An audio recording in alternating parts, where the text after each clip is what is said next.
Bonjour chers amis, on continue dans notre session de l'été 2024 Écho sur le thème des clés de Pierre et du rôle du pape dans l'histoire. Et on a à nouveau avec nous Arnaud Bouhan qui a travaillé sur l'évangélisation de la Gaule et qui va là nous dresser une perspective historique sur la grande mission d'évangélisation de la Gaule qui a été ordonnée depuis Rome avec l'envoi d'évangélisateurs, de missionnaires, d'apôtres, en particulier même un certain compagnon de Pierre.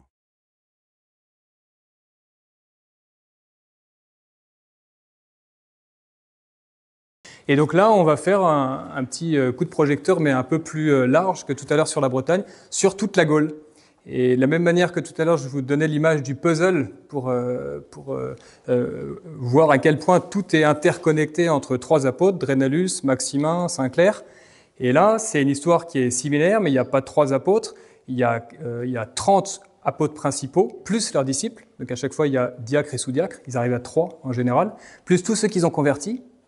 Donc là, ça fait toute une petite pléiade, plus tous les liens qui sont entre eux, qui fait qu'à la fin, on aboutit à une histoire qui est ultra complexe sur tous les niveaux, au niveau archéologique, niveau géographique, historique, toponymique, et que tout ça, c'est cohérent. Ah bah tiens, je voulais mettre cette carte en se disant, pour que chacun puisse voir selon les régions qu'il connaît ou les noms qu'il connaît, parce qu'il y a certains donc ça, c'est tous les apôtres de Gaulle du 1er siècle, enfin tous, non, justement, c'est les principaux apôtres de Gaulle qui sont à l'origine de peut-être d'une cinquantaine de cathédrales de France qu'on connaît, on sait qu'on va dedans, etc. Mais on voit pas le lien parce que c'est pas raconté comme ça dans ces cathédrales. Et à mon avis, c'est très dommageable parce que si on pouvait marquer cette connexion, bah, les gens qui rentrent dans la cathédrale, ils sont au contact de Saint-Pierre, donc, comme on l'a vu tout à l'heure, donc du Christ, en fait, juste par cette histoire. C'est le petit bout, en fait, de la pelote de laine qui fait que la personne, si elle s'intéresse, elle va chercher à remonter le fil, elle va constater que cette histoire résiste, c'est-à-dire qu'il y a des éléments anciens qui vont lui permettre de dire si cette histoire est vraie, si nos pères se sont convertis, si l'histoire de France ensuite a été belle, c'est parce que à l'origine il y a eu cette impulsion donnée par Saint-Pierre et ses successeurs. Et la carte qui à mon avis est plus riche finalement, parce qu'elle n'est pas simplement géographique, là c'est généalogique, et elle part d'une intuition en fait de se dire qu'il y a des gens qui passent leur retraite entière à faire la généalogie de leur famille, ce qui est très bien, hein, qui est très intéressant, etc. Mais quand j'ai commencé à découvrir quelques histoires, je me suis dit, mais et la généalogie de nos églises? Et donc il y a une citation tout en haut de l'arbre généalogique, si on veut, donc de Monseigneur Gaume, et qui dit nous, Église de Gaulle, on connaît notre généalogie, on sait qu'on remonte aux apôtres. Et donc pour le rôle de Saint-Pierre dont on parle dans ce camp tout le temps, vous avez donc notre Seigneur qui est en bas, avec cette croix plantée, là, c'est la croix de Pontmain, ceux qui connaissent, et à gauche, donc vous avez toute la lignée des papes, avec les armes, les clés de Saint-Pierre et la tiare tout en haut. Donc Saint-Pierre, Saint-Lin, Saint-Claix, Saint-Clément, et puis après j'ai mis quelques successeurs pour montrer que ça continue, en fait, qu'ils sont dans la continuité. Le gros afflux, c'est Saint-Pierre, la tradition dit qu'il a envoyé 7 apôtres principaux. Donc on les retrouve ici, Trophime, Saturnin à Toulouse, Maximin à Aix, et donc à Rennes, maintenant vous le savez, Ostremoine à Clermont, Martial à Limoges, Gatien à Tours et Materne, Strasbourg-Cologne. Et chacun, en fait, il y a toute une famille avec à chaque fois les noms. Donc vous avez Le Puy, Périgueux, Dax, Lectoure, Auch, Pampelune, etc. Angoulême, Agen, Bordeaux, des apôtres d'un second rang, si on veut, qui ne sont pas envoyés directement par Saint-Pierre, mais qui sont en tout cas en dépendance avec ce qu'on pourrait dire des métropolitains un petit peu, enfin les ancêtres des métropolitains. Donc toute une hiérarchie.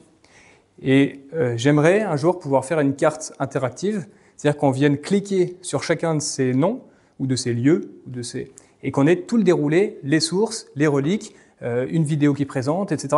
Tout en fait un arsenal qui permet de fonder que c'est pas une invention. Et qui sont ces Saint-Front, ces Saint-Georges et ces Saint-Ostremoine, etc. Et ben, certains, on n'en sait rien, on sait juste qu'ils sont envoyés par Saint-Pierre, et d'autres, ils sont dans l'Évangile. Mais ils sont cachés, ils sont cryptés dans l'Évangile. Par exemple, donc Martial, quand on va à Limoges ou à Rome ou à Rama à côté de Jérusalem, on vous raconte l'histoire de Saint Martial. C'est le petit garçon qui un jour apporte 5 pains et 2 poissons à notre Seigneur. Et quand on relit l'Évangile, on se dit, bah, c'est vrai, ce petit garçon, il a eu une existence. En plus, il a été donné en modèle aux apôtres. Donc on l'appelle l'apôtre des apôtres.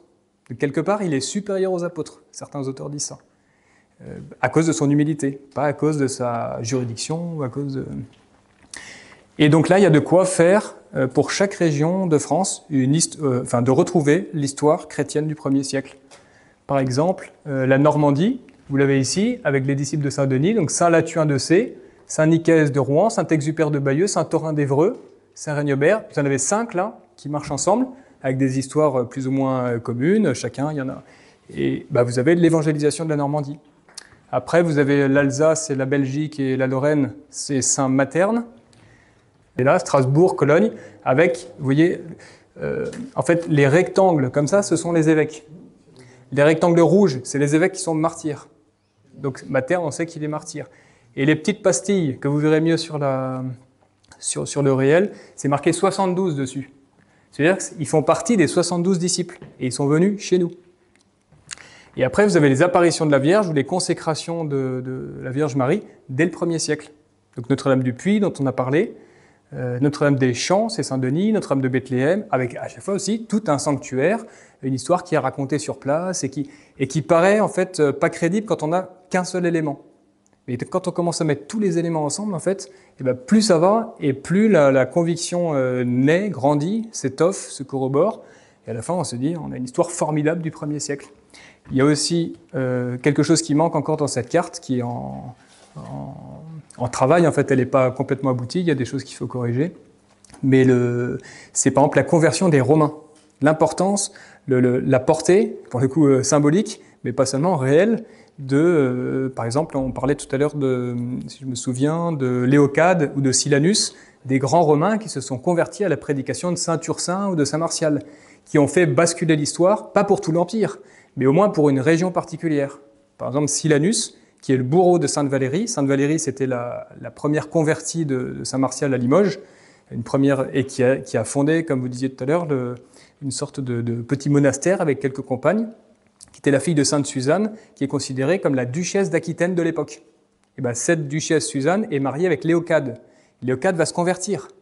Et le successeur de Léocade, Silanus, va être promis en mariage à Valérie. Le problème, c'est que pendant que Silanus est en campagne militaire, Valérie est convertie par Saint Martial et fait un vœu de virginité. Silanus revient, problème, qu'est-ce qui se passe? Il est furieux, etc. Il ordonne la décapitation de Sainte Valérie. Il y a une église Sainte-Valérie à Limoges, on sait exactement où elle a été décapitée, il y a son chef qui est vénéré à Saint-Michel-des-Lions, et Silanus se convertit après avoir été le bourreau de Sainte-Valérie. Donc là, on a un gouverneur romain dans les Gaules qui est chrétien. Donc c'est une sorte de Constantin en miniature, quoi, qui prépare en fait la conversion de l'Empire, qui montre que l'Empire attendait, comme les druides et comme les Juifs, en fait comme tout le monde entier attendait le Messie pour passer au Christ. Donc cette histoire-là pourrait être comparée, à mon avis, à l'étude scientifique du Saint-Suaire, c'est-à-dire quelle que soit la science avec laquelle on aborde cette question de l'évangélisation au 1er siècle, la science est obligée en fait de reconnaître que c'est trop génial pour être une invention humaine, comme le Suaire, quoi. Ça peut pas être, il n'y a pas de peinture, il n'y a pas de, là il y a, comment est-ce qu'on pourrait dire, il y a trop d'éléments convergents qui empêchent de penser que ça puisse être un cerveau humain qui imagine tout ça.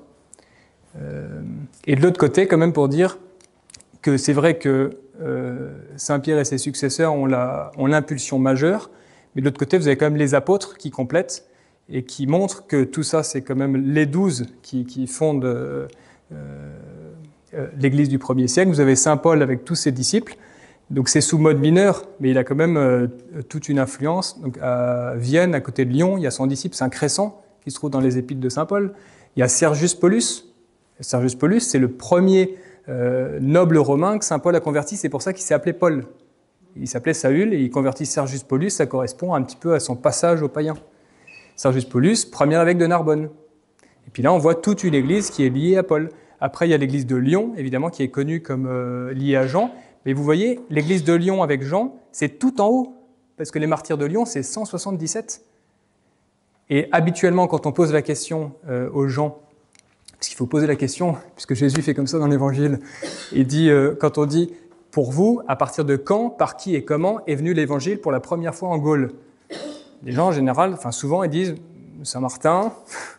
On dit oui, avant, s'il vous plaît, parce que Saint-Martin, il meurt en 397, donc il y a quand même 3 siècles à boucher, quoi.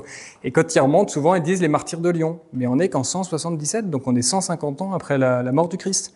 Comment est-ce qu'on remonte plus loin? Alors souvent, ils ont Marie-Madeleine, pour ça qu'on a mis les barques en bas, la grosse barque avec Marie-Madeleine, puis tous les personnages qui arrivent par Marseille, et puis la petite barque à gauche, avec donc Véronique, Amadour, et puis le fameux sang de Saint-Jean-Baptiste, qui arrive à Bazas. Et on a à peu près une centaine de personnages qui ont une existence réelle, avec reliques, cultes, légendes, dévotions, miracles, etc., dans tous les lieux principaux en fait, anciens quoi, de France, avec des sanctuaires à la Vierge. Tout ça qui fait cette, comment dire, cet hymne un petit peu à nos 12 apôtres, en particulier à Saint-Pierre, qui ont fait si bien cette histoire. Donc ça, c'était l'histoire de ce matin avec Drénalus, avec à chaque fois, en haut à droite, il y a le lieu de son évêché. Quand il y a son année de mort, on met son année de mort, donc lui, on sait qu'il est mort en 92, et puis en dessous, ses disciples. Donc lui, Saint Comte Gallus. Il y en a peut-être eu d'autres, mais le nom qui est retenu, c'est Comte Gallus. Comme ça, on met que ce dont on a comment dire, ce qui est attesté, quoi. Et puis, il est en lien avec Joseph d'Arimathie, qui est en lien avec Saint Philippe. Comme on disait tout à l'heure, là, Saint Philippe, d'après Saint Isidore de Séville et puis Saint Jérôme, Saint Philippe a aussi évangélisé la Gaule. Et donc, il fait partie de cette expédition-là de 63. Enfin, il commande cette expédition. Donc là, c'est l'histoire de Bretagne avec Saint-Clair lié à Saint-Nain en 69. Et puis notre Saint-Maximin, ex-reine, lui meurt en 83. Et puis lié, là, il y a Sainte-Marthe à côté de Saint-Maximin. Sainte-Marthe a été enterrée par Saint-Front de Périgueux. Saint-Front, miraculeusement, prêchait à Périgueux, et puis tout d'un coup, il a biloqué, il a assisté, enfin, il a organisé avec notre Seigneur l'enterrement de Sainte-Marthe, qui avait demandé, quand Saint-Front était passé un peu plus tôt, cette grâce à Saint-Front, qui était son ami. Il avait accepté. Et puis, en fait, les gens de Périgueux voyaient leur évêque qui était comme en extase, en fait, qui bougeait plus. Et quand il est revenu à lui, il avait plus ses gants, il avait plus son anneau, parce qu'il les avait laissés au sacristain de Avignon, où était morte Sainte-Marthe, ou Tarascon, je crois, Tarascon peut-être. Et à ce moment-là, les gens de Périgueux sont allés à Tarascon pour vérifier le fait, puis aller chercher les gants de l'évêque et puis son anneau. Et les gens de Tarascon ont tout donné, donc l'anneau, mais un seul gant. Et ils ont gardé un autre gant qui était vénéré, lui aussi le gant de Saint-Front, avec lequel il avait mis en terre Sainte-Marthe au 1er siècle. Encore une histoire, je sais bien, quand je la raconte, à chaque fois je tremble, je me dis, intérieurement, il faut se battre en fait contre la raison qui va nous dire, mais c'est pas possible, biloquet, etc., c'est trop beau pour être vrai en fait, toutes ces histoires. Ouais, mais d'un autre côté, comment ça se fait que pendant 17 siècles, on a cru ça, et on a vénéré, et puis c'est raconté dans les bréviaires, c'est que le clergé l'a cru et l'a enseigné. Donc soit on dit que l'Église est vraiment maîtresse de vérité, on accepte tout, mais c'est quand même bon, parce qu'on est faible, d'avoir ces éléments, de savoir que ce gant existe. Est-ce qu'il existe encore à Tarascon? Je ne sais pas, mais on a envie de le savoir, pour quelque part pour... Des exemples de bilocation, on en a... Voilà, en plus, exactement. Non, mais quand on est dans un certain esprit, on peut l'accepter, mais quand on a l'esprit un petit peu, on veut faire l'histoire sérieuse, etc., on a une petite conscience qui nous dit « pas possible, pas possible ». Enfin, je ne sais pas, en tout cas pour un... Moi, je suis plutôt scientifique comme... Là, c'est Saint Martial avec ses disciples, donc Sainte Valérie qui est martyre. Sainte Valérie, qui n'est pas connue, mais donc qui est disciple de la première Vierge des Gaules, c'est Sainte Valérie. Parce que oui, il y a Sainte Marthe, Sainte Marie-Madeleine, mais elles viennent de Judée, tandis qu'elle, c'est vraiment une Gauloise qui se convertit et qui meurt martyre en 46. C'est la proto-martyre des Gaules par l'apostolat de Saint Martial. Notre-Dame de Seignac, c'est un sanctuaire près de Rodez. Je ne suis pas allé encore, mais je suis sûr que là-bas, il y a encore des traditions, des choses, parce que Saint Martial a célébré la Vierge là, à Seignac. Donc ça, c'est l'histoire de Normandie que je disais tout à l'heure, qu'on peut faire ça pour chaque région de France, en fait, pour développer retrouver cette histoire. Il y a avec des noms, Saint Nicaise avait pour disciple Saint Quirin, Saint Scubicule. Scubicule, il y a un frère Scubilion au 19e siècle qui reprend un nom, il ne le sait peut-être même pas lui-même, je ne sais pas, peut-être qu'il savait si, peut-être quand même, et qui reprend ça. Saint Régnobert, alors ça j'en parle juste après, je crois. Voilà. Alors Saint Régnobert, extraordinaire. Lui, c'est le premier converti de Saint Exupère dont on parlait tout à l'heure. Donc c'est Bayeux. Et lui, quand il se convertit, il y avait un temple à la déesse mère, il décide de chasser la déesse mère, de mettre la Vierge Marie quand même à la place. Et donc il prend la déesse mère, il la démolit au fond d'un puits, etc. On n'en parle plus. Et c'est le sanctuaire de Douvres-la-Délivrande, juste au nord de Caen, tout près de la côte. 1943, les Allemands sont en train de faire la ligne, comment on appelle ça, les fortifications. Le mur de l'Atlantique, merci. Et puis, et le général qui commande ces fondations est un lettré, c'est un scientifique, c'est pas un barbare. Et on lui dit, mais tiens, juste au-dessus, à Saint-Aubin-de-la-Mer, là, près de la côte, il y a les restes d'une villa romaine, apparemment il y a des choses. Il dit, doucement, on se calme, on regarde. Et il tombe sur un puits dans la villa romaine. Au fond du puits, il trouve 6 éléments qui reconstituent. C'est la déesse mère qui se trouve au musée de Caen actuellement, qu'on peut voir, qui était retrouvée en 1943. Alors, à force, vous voyez, on vous dit, en fait, cette tradition selon laquelle il avait brisé la déesse mère et puis jeté, et Saint-Aubin-sur-Mer, c'est à 3 km de Douvres-la-Délivrande. Donc, tout ça, ça colle. Et c'est une déesse qui est monumentale, hein. Elle fait, je sais pas, elle est haute comme ça. Et maintenant, donc c'est le sanctuaire de la Vierge qui prend la place, quoi. C'est bien que les Normands, petit à petit, ne se sont pas convertis seulement au Xe siècle quand Rollon se convertit, mais il y a toute une histoire d'avant qu'on peut encore constater en fait en allant à Douvres-la-Délivrande. Tous les Normands connaissent, mais hélas, on ne raconte pas cette histoire. On dit c'est un sanctuaire parce que les historiens, ils attendent d'avoir le document écrit, donc ils disent on trouve des traces au 8e siècle. Et puis après, débrouille-toi. Ben non. Qu'est-ce qu'il racontait au 8e siècle? Il racontait cette histoire-là, en fait. Alors ça, c'est intéressant aussi, comme les dénominations de nos cathédrales. Il n'y a rien qui est fait au hasard. Enfin, je parle pour les anciennes, hein, évidemment. Les évêchés modernes, c'est pas la même chose. Mais donc les cathédrales Notre-Dame et les cathédrales, surtout Saint-Étienne. Et Saint-Étienne meurt en 35, enfin 2 ans après la Passion. Et la plupart des apôtres qui viennent en Gaule, donc Saint-Martial, Saint-Front, Sainte-Véronique, ont été témoins du martyre de Saint-Étienne. Donc ils sont venus avec des reliques de Saint-Étienne. Donc on peut dater en fait les cathédrales, les fondations de la dénomination, parce que quand c'est les cathédrales Saint-Pierre, ça date d'après le martyre de Saint-Pierre. Donc on est après 67. Et Saint-Augustin dit dans un sermon que en Afrique du Nord, il y a un caillou qui a servi aux Juifs à lapider Saint-Étienne, et donc qui était taché du sang, qui était vénéré là-bas, et qui avait frappé le coude droit de Saint-Étienne. Donc c'est pour dire que les choses sont très précises, quoi. C'est pas juste il y a un caillou par-ci. Non, c'est le caillou qui avait frappé. Donc preuve que c'est quelqu'un qui avait vu, qui avait assisté à la scène, qui l'avait porté à Carthage. Et donc ça, des cailloux comme ça, on en retrouve beaucoup de traces. Il n'y a pas les cailloux complets, mais il y a des morceaux dans tout le Médoc. Dans tout le Médoc et à Limoges. Et cathédrale Saint-André, je ne sais pas par rapport aux dotations que vous avez, moi je crois que c'est 62, enfin, d'après ce que j'ai vu. Et au moment du martyre de Saint-André, Saint-Martial est à Bordeaux et s'apprête à consacrer la première cathédrale après que le gouverneur se soit converti. Et à ce moment-là, il a en vision Saint-Pierre parce qu'il voulait la consacrer à Saint-Pierre. C'est assez paradoxal parce que Saint-Pierre n'est pas mort encore à ce moment-là. Enfin, acceptons comme c'est raconté. Et Saint-Pierre lui dit non. À l'heure actuelle, Saint-André est en train de donner sa vie pour Jésus-Christ. C'est à lui qu'il faut la consacrer. D'où la cathédrale Saint-André, qui est une des seules cathédrales Saint-André du monde entier, donc qui remonte à l'an 62. Et on trouve la même chose à Poitiers. À Poitiers, Saint-Martial est en train de prêcher.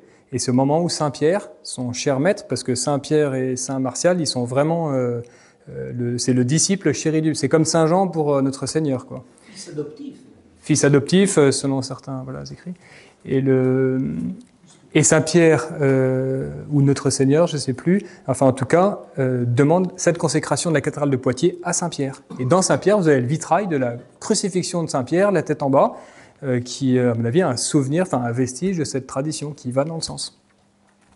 Et au martyre de Saint-Pierre, Saint Amadour, alors là encore une connexion, Saint Amadour a été envoyé à Rome 2 ans avant le martyre de Saint-Pierre, pour rendre compte de ce qui se passe en Aquitaine, prendre les ordres de Saint-Pierre, etc. Donc il a assisté au martyre et il revient après à Limoges, avec des reliques, notamment la ceinture que portait Saint-Pierre au moment de son martyre, notamment des cheveux de Saint-Pierre, et puis un des clous, dont on parlait tout à l'heure avec Saint-Clair, il revient avec un des clous de Saint-Pierre qui est à Limoges, que j'ai pas trouvé, je sais pas où il est, peut-être qu'il existe encore dans le trésor, si ça se trouve, peut-être qu'il y est, je sais pas.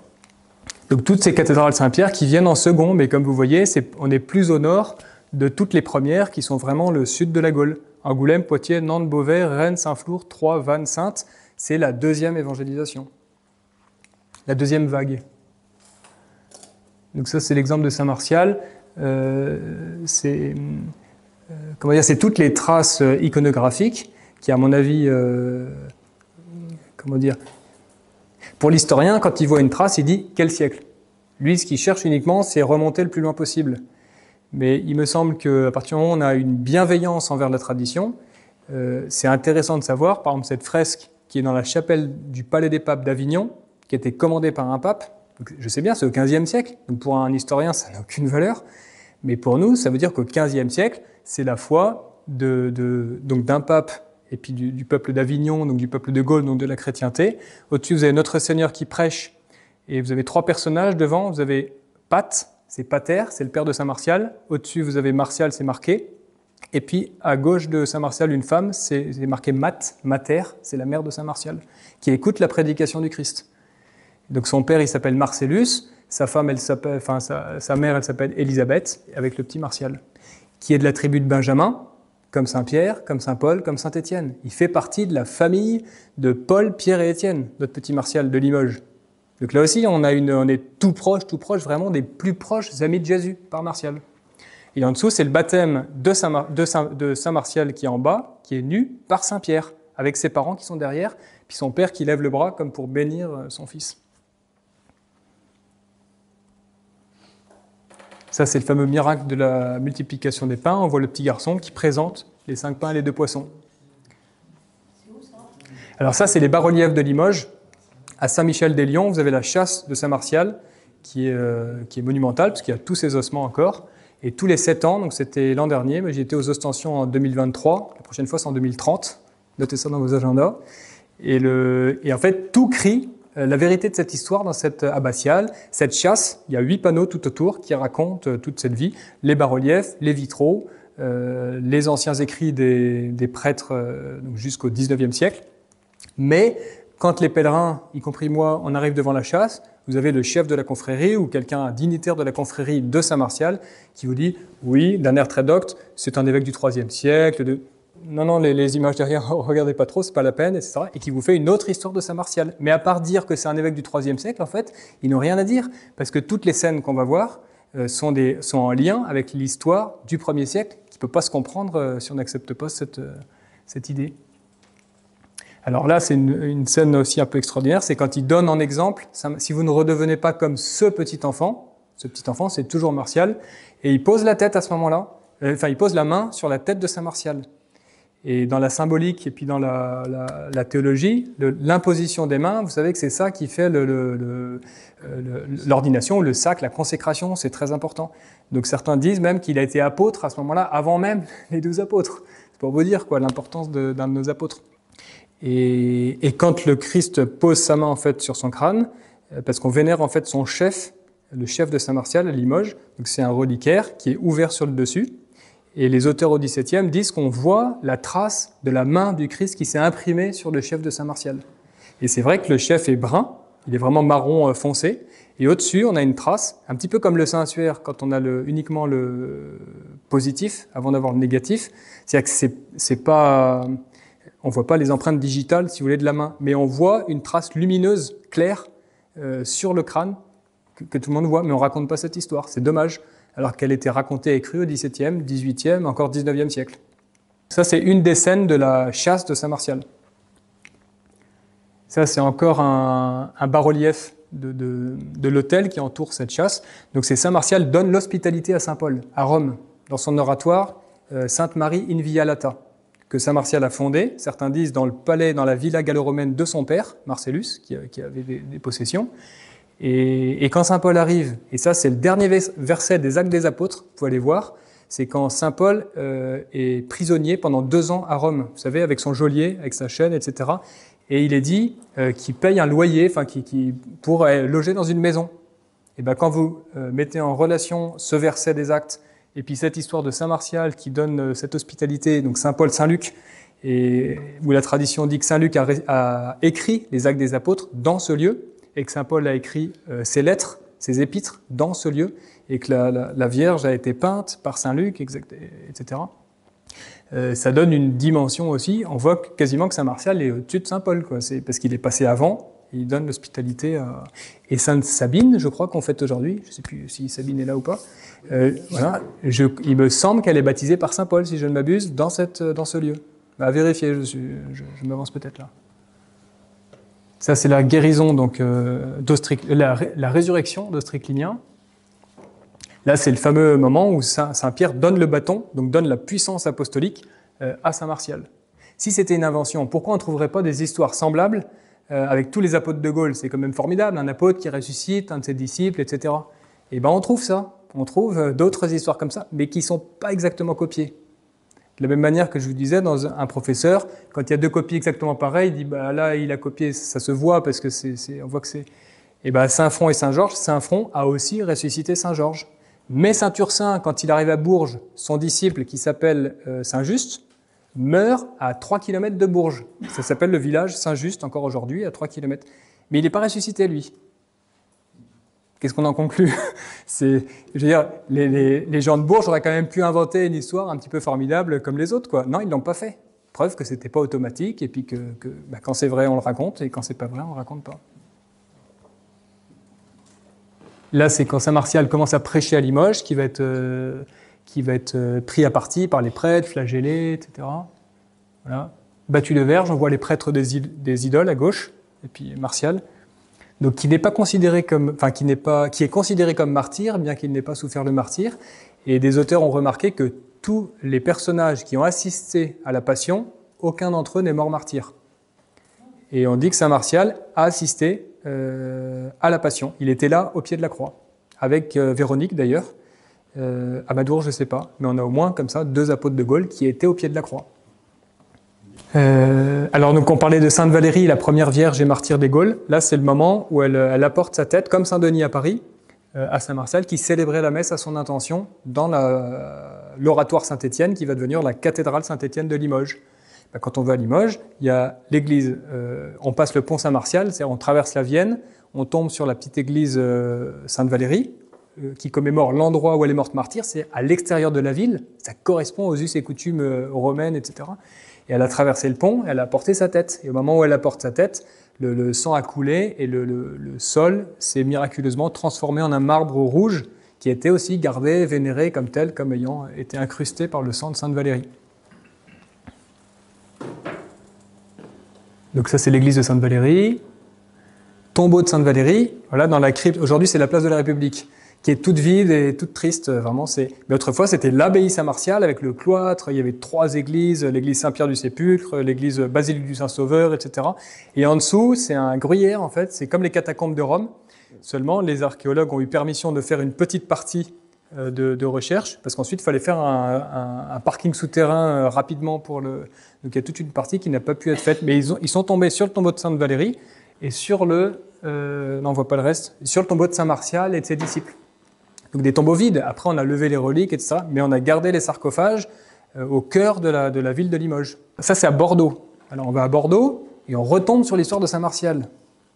Quand c'est à Limoges, on se dit, bon, bah, c'est à Limoges, d'accord, mais à Bordeaux. Et là, ils vous refont toute la scène avec Saint-Pierre qui envoie Saint Martial avec ses 2 disciples, avec en plus Saint-Pierre avec sa tiare, là.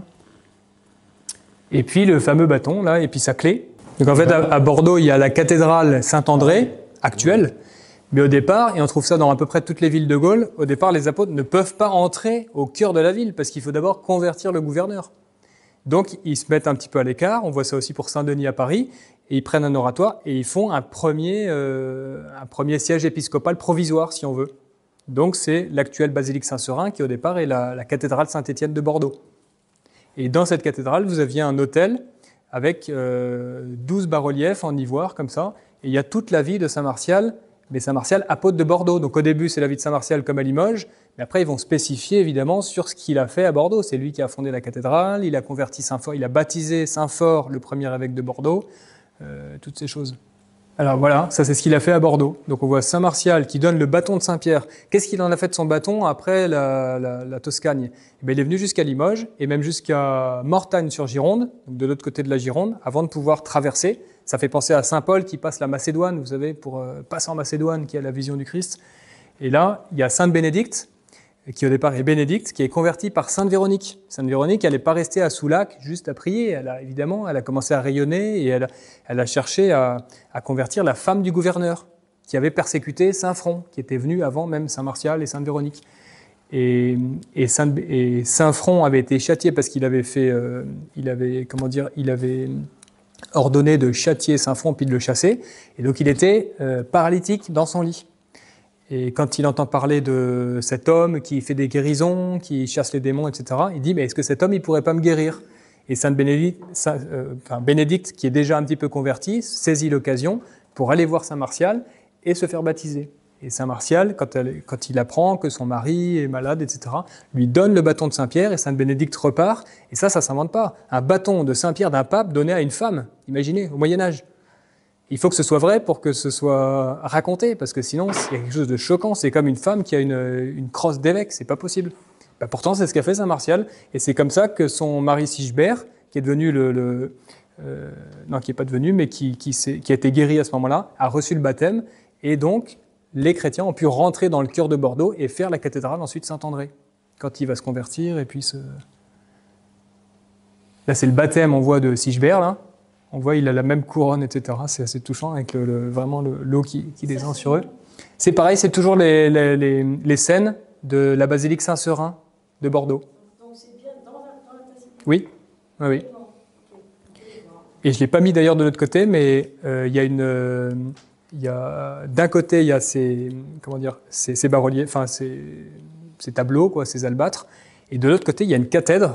Et de la même manière qu'on a dit tout à l'heure pour Soulac que les évêques faisaient, eh bien les évêques aussi, avant de prendre possession de leur cathédrale, venaient s'asseoir dans l'antique cathèdre qui avait servi à notre premier évêque, Saint-Fort de Bordeaux, etc., au 1er siècle.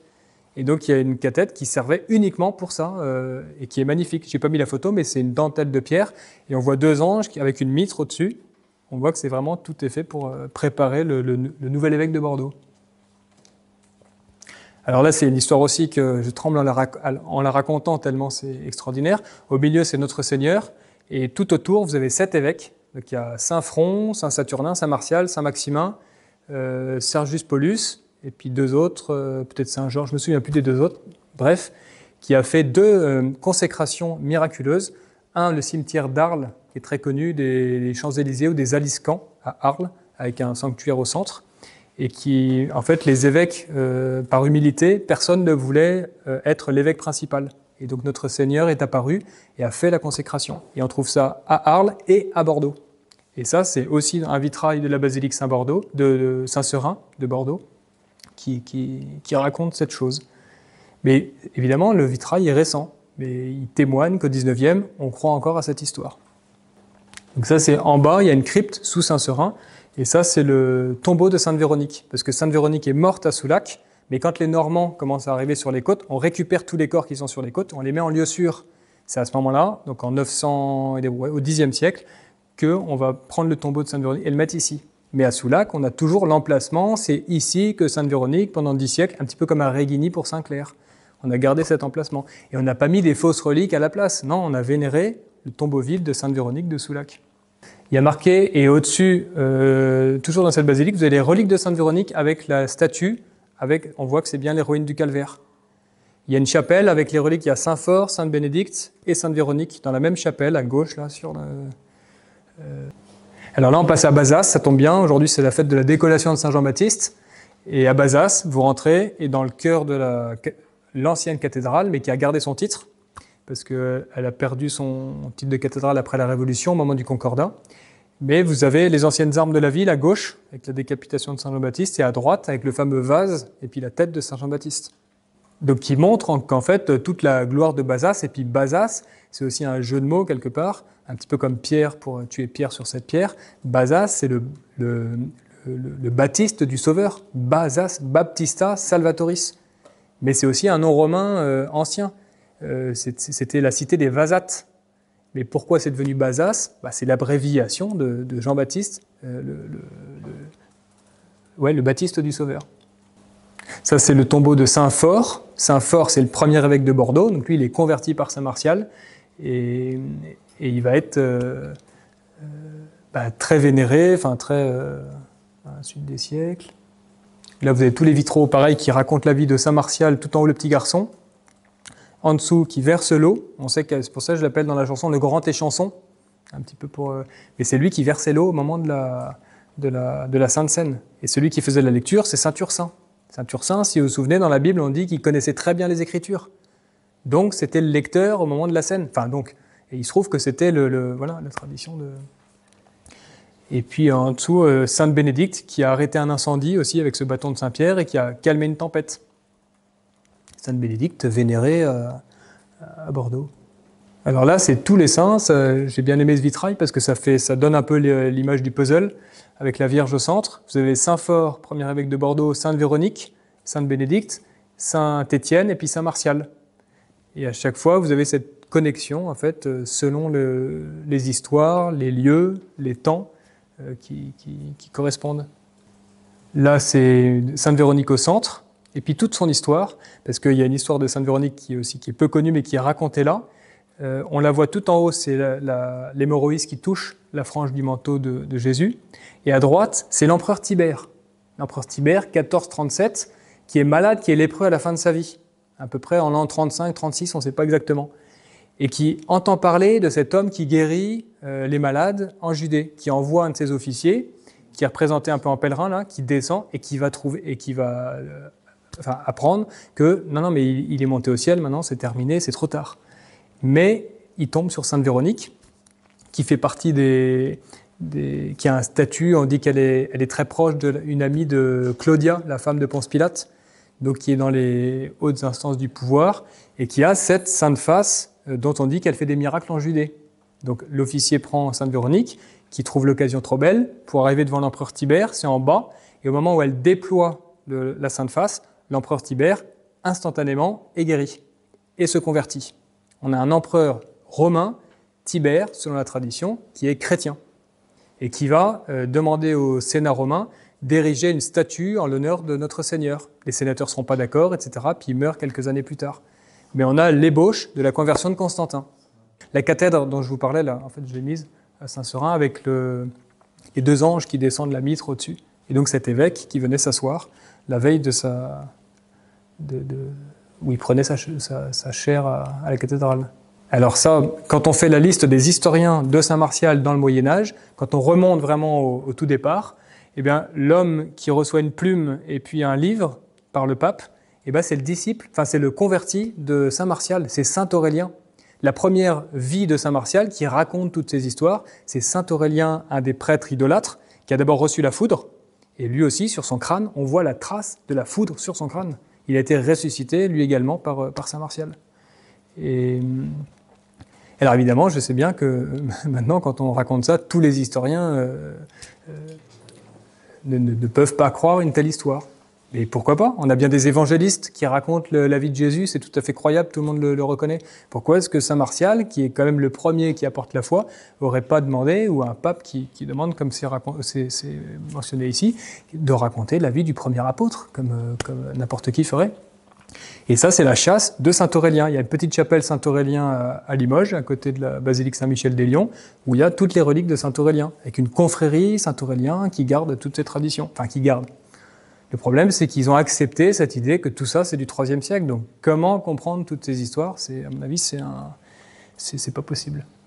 Alors ça, c'est une découverte récente d'une des innombrables traces, parce qu'il y a 63 églises de Saint-Martial consacrées à Saint-Martial dans tout le Limousin, enfin dans toute l'Aquitaine. Et à chaque fois, vous avez une petite tradition, un culte, quelque chose. Et là, c'est un baptistère paléochrétien. Ceux qui ont découvert ça, l'archéologue, je ne me souviens plus de son nom, dit que c'est le plus ancien baptistère paléochrétien de France. Et sur ce baptistère qui a en fait été transformé en lavoir, donc les gens pendant des siècles ont cru que c'était un lavoir, et puis les archéologues ont vu mais il y a une porte dans ce lavoir, c'est bizarre, et puis il y a une espèce de cathèdre, et puis il y a tout un système d'adduction d'eau, c'est relié à l'aqueduc qui conduit à Saintes, qui a été dévié pour faire les baptêmes, parce qu'à cette époque-là, les baptêmes se font toujours avec de l'eau vive. Jamais on baptise avec de l'eau, une bouteille ou quelque chose. Non, il faut que ce soit comme dans le Jourdain. Et un endroit du baptistère, voilà, vous voyez la cathèdre un petit peu à droite qui dépasse. Au pied, il y a un pose-pied, donc c'est solennel. Et devant le pose-pied, il y a une lettre, et la lettre c'est M. Le M de Martial, dit l'archéologue. Et comme lui, il a la version officielle, il dit, c'est un baptistère du IIIe siècle, donc c'est le plus ancien de France. Mais si on va voir l'archéologue, on lui dit, mais vous savez, Saint-Martial, il date de 40 et il a converti des gouverneurs d'Aquitaine dès le 1er siècle. Est-ce que ça pourrait pas être un baptistère bâti dès le 1er siècle, où on a mis la lettre M, parce que c'est à partir de là qu'il a fait les premiers baptêmes? Je pense qu'on peut le proposer au moins comme une hypothèse, sinon comme une... C'est à Douai, c'est entre Saint-Jean d'Angély et Saintes. Il y a une vidéo qui est vraiment formidable, qui dure 10 minutes, où l'archéologue descend dedans et raconte, et puis il y a les signes ictus du poisson. Donc on sait que c'est avant Constantin. Les chrétiens se cachent quand ils ont fait ça. Alors ça, il faut aller voir ça. C'est l'ermitage Saint-Martial de Mortagne-sur-Gironde. C'est dans cet endroit que Saint-Martial a instauré une vie érémitique qu'il avait connue sur le mont Carmel, comme on sait, et que là, avec quelques disciples, il a commencé à mener sa vie. Ça, c'est l'histoire traditionnelle qui se racontait autrefois par les anciens guides. Une petite grand-mère qui a fini ses jours à 105 ans, je crois, et qui a fait les visites de cet ermitage jusqu'à 95 ans. Et maintenant, c'est un autre guide qui a un autre esprit et qui commence la visite, qui dure 2 heures, en disant « ça s'appelle Ermitage Saint-Martial, ça n'a jamais été un ermitage, premièrement, et de Saint-Martial, je ne vous en parlerai pas du tout, en fait, parce qu'il n'est jamais venu ici. C'est un mythe inventé au XVIIIe siècle. » Et pendant 2 heures, en fait, il vous arrache toutes les pages que vous êtes venus pour ça, et il ne mentionne pas du tout toute cette histoire. Et comme il connaît bien le lieu sur lequel il est, les gens, ils écoutent, et puis c'est difficile de répondre, parce qu'il a tous les documents, il sait exactement quelles sont les choses, et donc c'est pas facile de réagir. Mais c'est le seul guide, donc il a le monopole, si on veut, et je trouve ça assez tragique que dans ce lieu qui est traditionnellement un des hauts lieux, un des berceaux de la vie de Saint-Martial, on nous raconte le contraire de ce qu'il faudrait nous raconter. Parce que c'est vrai qu'il y a eu des aménagements plus tard, il y a plein de cellules, etc., ça date pas de Saint-Martial. Mais le lieu comme ça, juste au-dessus de la Gironde, avant d'aller à Bordeaux, ça s'intègre parfaitement dans cette vie. Et il y a une chapelle, mais en tout cas à l'intérieur, il y a une chapelle troglodyte. Pareil, il y en a très peu, je crois, en France. C'est-à-dire qu'elle est toute creusée. La paroi est comme ça, on creuse, et l'autel fait partie de la roche, si vous voulez. J'explique très mal, mais je ne sais pas si vous voyez ce que je veux dire. C'est évidé à partir de... Donc on n'a pas le droit à l'erreur. C'est pas on loupe une pierre. Non, c'est une fois que la pierre est enlevée, on ne peut pas la remettre. À gauche, vous avez Saint-Martial. À droite, vous avez Saint-Antoine. Donc les 2 pères de la vie monastique, érémitique. Et puis donc consacré à la Sainte Vierge. Et vous voyez, tout l'autel avec le creux, etc., tout ça, c'est un seul bloc. Et un déambulatoire à l'arrière, un banc de communion qui est pris dans la même roche, une balustrade, etc. Et puis un jeu de lumière complètement incroyable. Je ne sais pas si ça, c'est Saint-Martial. Et devant la tribune, il y a quand même une rambarde qui est percée par 4 orifices. 4 orifices qui sont exactement taillés pour que la lumière arrive en permanence sur l'autel de droite et qu'il n'y a jamais d'ombre. C'est-à-dire qu'on est plein sud. Et si vous mettez que 3 orifices, il y a un moment une ombre, et ça c'est mystique, pour le coup il y a une vraie symbolique derrière, c'est le temps est suspendu au moment où on est dans la chapelle, il n'y a plus de temps, on est passé en Dieu. Et ça on trouve, juste pour terminer sur ces oculus là, qui racontaient bien quand même, on ne trouve pas d'équivalent en France, mais on trouve des équivalents en Égypte ou en Orient. Alors là j'ai posé la question, c'est marrant parce que ça colle avec notre histoire quand même de Martial qui vient d'Orient, en plus sur le mont Carmel où il y avait sûrement beaucoup de choses comme ça, et que lui a constaté quand il fait et au solstice d'hiver, je crois que il y a des effets de lumière qui sont tout à fait extraordinaires. Alors ça je sais plus où c'est, mais bon c'est encore c'est l'hôtel de Rocamadour. Rocamadour, donc là on est complètement à un autre lieu, etc. Et vous avez notre Seigneur, le petit enfant qui est peut-être une réminiscence de Saint-Martial, mais surtout vous avez Zaché qui est là-haut dans le sycomore. Donc pour ceux qui disent qu'on n'est pas sûr que Zaché, Saint-Amadour, quand on voit cet hôtel, il y a une identification qui est faite quand même par ce côté. Et de l'autre côté, c'est Saint-Martial qui vient à Rocamadour, qui consacre l'hôtel de Rocamadour, donc de Zaché, à la Vierge. En 1166, on retrouve dans le cercueil, vous savez qu'on l'a retrouvé miraculeusement, au moment où quelqu'un voulait se faire enterrer à Rocamadour. On creuse et on tombe sur le corps de quelqu'un qui est petit, et dans lequel on trouve 2 lettres de Saint-Martial adressées à Zaché. Ces lettres ont été brûlées par les protestants, mais on sait qu'elles ont existé et que c'était adressé à Zaché. Donc là aussi, ça atteste que Non, hélas, elles ne sont pas transcrites. En quelle langue alors ? Je ne sais pas. On sait juste qu'elles s'étaient adressées à Zaché. Et certains ont vu... l'auteur Odo de Gissé raconte qu'il a entendu un vieux qui a assisté au moment où les protestants sont venus, ont sorti le corps et l'ont brûlé. Ils n'ont pas réussi, ils ont recommencé, après ils l'ont fracassé, etc. Et il a dit que le corps était intact au XVIe siècle et qu'il a vu les poils de sa barbe. Le corps de Zaché qui a été enseveli en 70 ou dans ces eaux-là, quoi. Incroyable. Alors ça, c'est des monuments archéologiques que tout le monde peut, un petit peu comme la statue tout à l'heure de la déesse mère au musée de Caen. Là, c'est au musée de Bordeaux. Et vous avez un hôtel païen que la tradition disait avoir été converti par Saint Martial. Et là, vous avez l'indication que les gens du musée peuvent découvrir, mais on raconte pas tout ça. Arula, donc ce dieu, cette idole, a fait ce présent à Jupiter Auguste, point virgule, Saint Martial, et on voit il y a même 2 S. Sanctissimo, je ne sais pas comment il faudrait traduire, mais il y a 2 S, ensuite Martiali, Conte Cravit, l'a consacré avec le temple et le vestibule. Donc il a repris l'hôtel, parce qu'on dit quand le gouverneur de Bordeaux se convertit, ils détruisent tous les hôtels sauf un, l'hôtel du dieu inconnu, comme saint Paul l'avait fait à Athènes. Cet hôtel, il se trouve dans le musée de Bordeaux. Donc on passe devant, mais on a des yeux, mais on n'a pas des yeux pour voir, quoi. Et ça, c'est un des historiens plus récents du XVIIe siècle, le père Bonaventure de Saint-Amable, qui est un petit peu le Albert le Grand, mais pour Saint-Martial, qui a passé 20 ans de sa vie à étudier toutes les traditions. Il est allé partout, il a fait toute son enquête. Il a fait une histoire, pareil, monumentale. Il y a 1000 pages, écrites en tout petit, où il raconte plein de choses, y compris des apôtres. C'est lui aussi, c'est dans ce livre qu'on trouve la mention de saint Thomas qui arrive à Strasbourg. À chaque fois, il dit... Voilà, moi j'ai recueilli ça, je le mets comme un élément, ensuite à vous de travailler.